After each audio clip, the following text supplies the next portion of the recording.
There's kind of a line in the gospel, or a theme in the gospel, that every one of us here has either heard or said.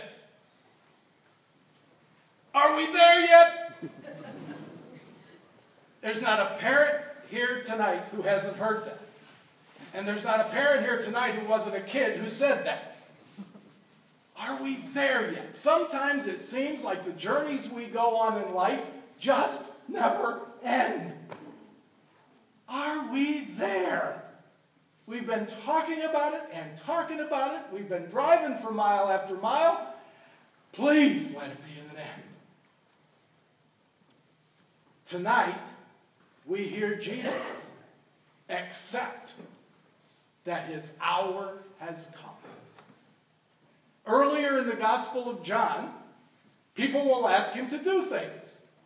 And he'll say, my hour hasn't come yet. He told that even to his mom. It's not right that I do this. My hour has not yet come. Tonight, we get told, now the hour is here. This is a significant moment in the life of Christ, but also in our spiritual journey as well. For many, many years, this Sunday was known by a different name. This Sunday was known by the church as Passion Sunday. And a few years ago, this was all put together. Passion Sunday was put together with Palm Sunday, which we celebrate next Sunday. But for many years, the church broke those two feasts out. And this was Passion Sunday, and then the next week was Palm Sunday. And that season, very brief, was called Passion Time. But the readings have stayed the same. And so the readings tonight mark a real shift for Christ. His journey, his preparation is at an end. Now, what was the trigger for this? What is it that happened tonight that caused Jesus to realize that now his hour had come? It was that significant opening line. Then some Greeks came to Jerusalem to pray. And they go to Philip and they say, we want to see Jesus.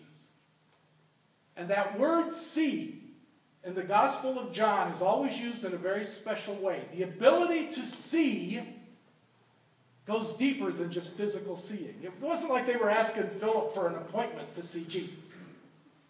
When they said, we are here to see Jesus, they meant they were coming to faith in Jesus. They had heard about Jesus. They're like the wise men in the Christmas story. They've heard and they've come. And they're ready to believe. And when the apostles tell that to Jesus, he says, now, people are beginning to understand why I've come. And because people have, even people outside the Jewish tradition, now is time for me to bring this to fulfillment. Are we there yet? Yes. This is the hour. And I would suggest in our Lenten journey, we have reached this point. Are we ready now, after all of the journeying we've done thus far in Lent, are we ready now to say yes, to commit to Christ, to see Christ again, and to wrap our sufferings, our martyrdoms, our challenges into those sufferings and ultimately the death of Christ? Because that's what Jesus says he has to do. Now that the hour has come, he just doesn't fly back up to heaven. The hour begins his passion, and then his death, and only then his resurrection. That's the trigger. That's the line that has been crossed. And that's where we are. Are we ready now to immerse ourselves in the hour of Christ? That's why this Sunday was called Passion Sunday. So as we ask ourselves tonight, have we passed that point? Are we ready to cross that line? What we hear in the first reading tonight tells us something very important too. God is always willing to start over.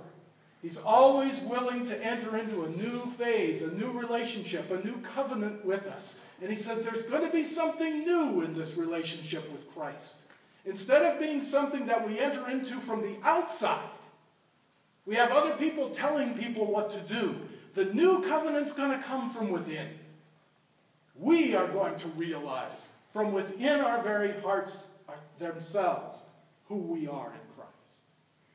When we hear from our young people later about the effect that LA Congress and Youth Day might have had on them, perhaps that's what we're going to hear. How they were changed from within. And that's what we're all called to do. So as we continue the Mass, as we enter into a special way, realize that our hour with Christ began with our baptisms. And now we are privileged within that hour to approach the table of the Lord and to be fed with Christ, who is with us in this time of our own passion, death, and resurrection. Are we there yet? Yes.